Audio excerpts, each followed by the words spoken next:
एक गांव में एक चुड़ैल का साया था जिससे उस गांव के लोगों की जिंदगी ही बदल गई। आइए देखते हैं कि गांव के लोगों के साथ क्या हुआ था। एक दिन गांव की तीन औरतें जिनका नाम श्यामा, रूपा और सपना होता है, आपस में बैठकर बातें कर रही होती हैं। अरे रूपा बहन, मैं तुम्हें क्या बताऊं, मेरी सास ने तो मेरा दिमाग खराब कर रखा है। अगर मेरा बस चले तो मैं उसकी जान ही ले लूं।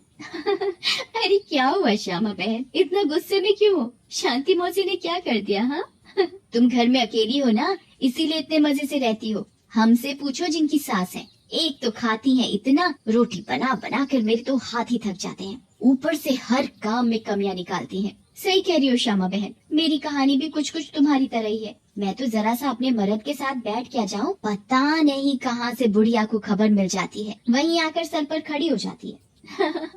हाँ ये तो चिंता की बात है सपना बहन, मौसी को समझाओ, नहीं तो दादी कैसे बनेंगी। रूपा की बात सुनकर तीनों जोर जोर से हंसने लगती हैं। तभी उनकी नजर एक गोलगप्पे वाली पर पड़ती है। गोलगप्पे वाली बहुत ही सुंदर होती है, उसे देखकर तीनों से रहा नहीं जाता और वो तीनों गोलगप्पे वाली के पास चली जाती हैं। अरे तुम तो औरत होकर गोलगप्पे बेच रही हो।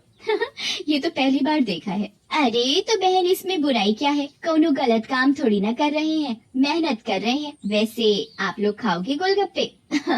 बातें तो बहुत अच्छी बनाती हो, चलो देखते हैं गोलगप्पे कैसे हैं।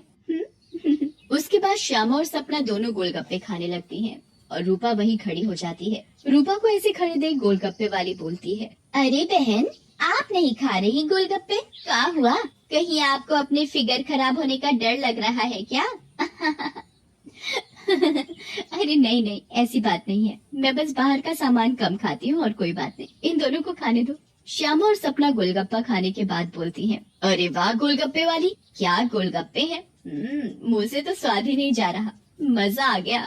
ऐसे गोलगप्पे मैंने जिंदगी में कभी नहीं खाए।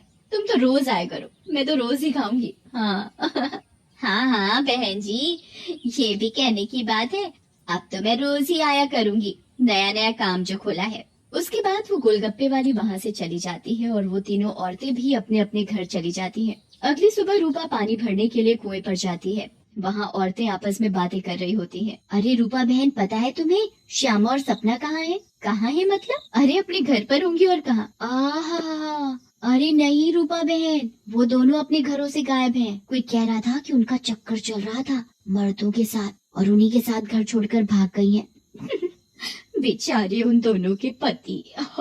रूपा को ये बात सुनकर बहुत गुस्सा आता है और वो बोलती है, तुम्हें शर्म आनी चाहिए, औरत होकर औरतों के बारे में ऐसी बातें करते हो। ऐसा कहकर रूपा वहाँ से चली जाती है।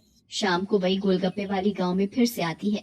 चीनू और टीनू नाम के दो मंचुले उसे देखकर बोलते हैं,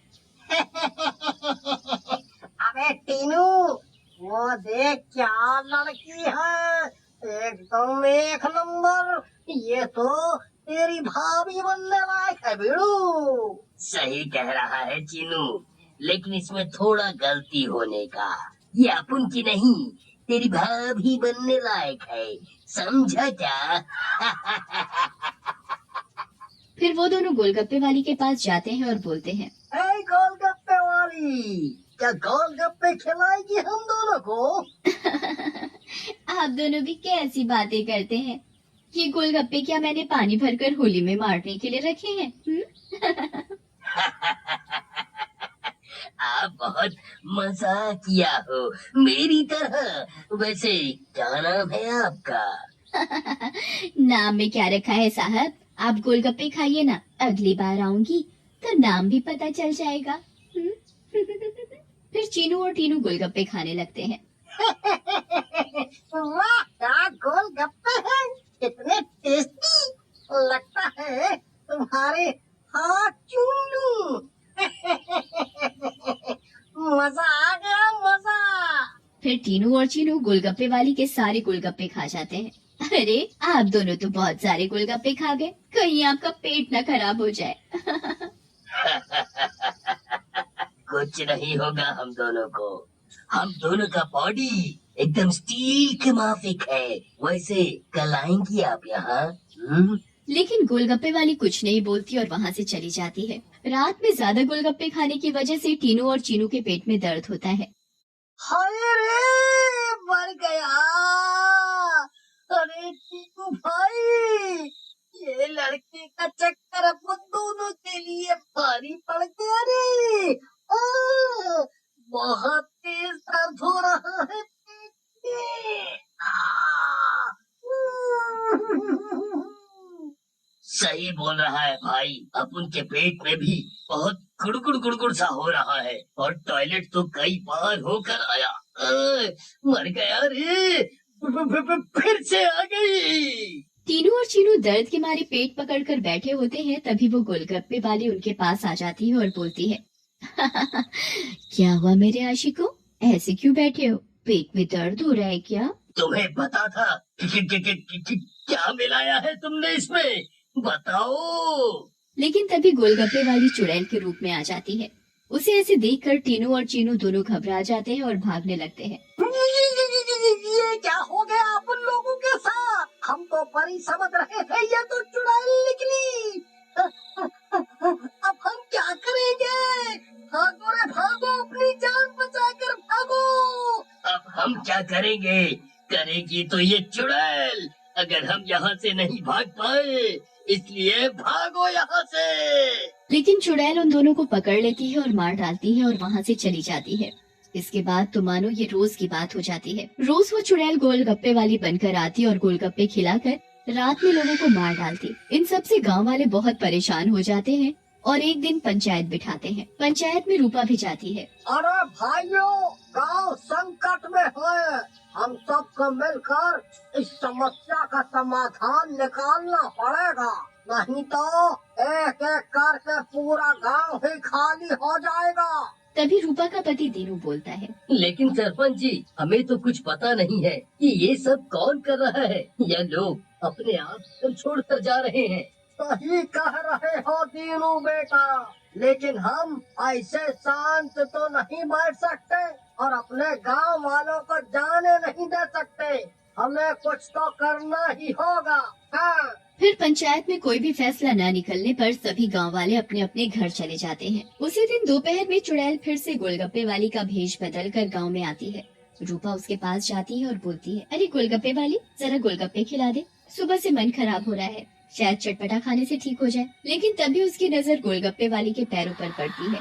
गोलगप्पे वाली के पैर उल्टे होते हैं। रूपा ये देखकर समझ जाती है कि हो ना हो ये इसी का किया धरा है। रूपा सब समझने के बावजूद गोलगप्पे खाने लगती है और खाकर वहाँ से चली जाती है और दीनू के घर में जाकर सारी बात बताती है, जिसे सुनकर दीनू बोलता है, तुम पागल हो गई हो क्या रूपा?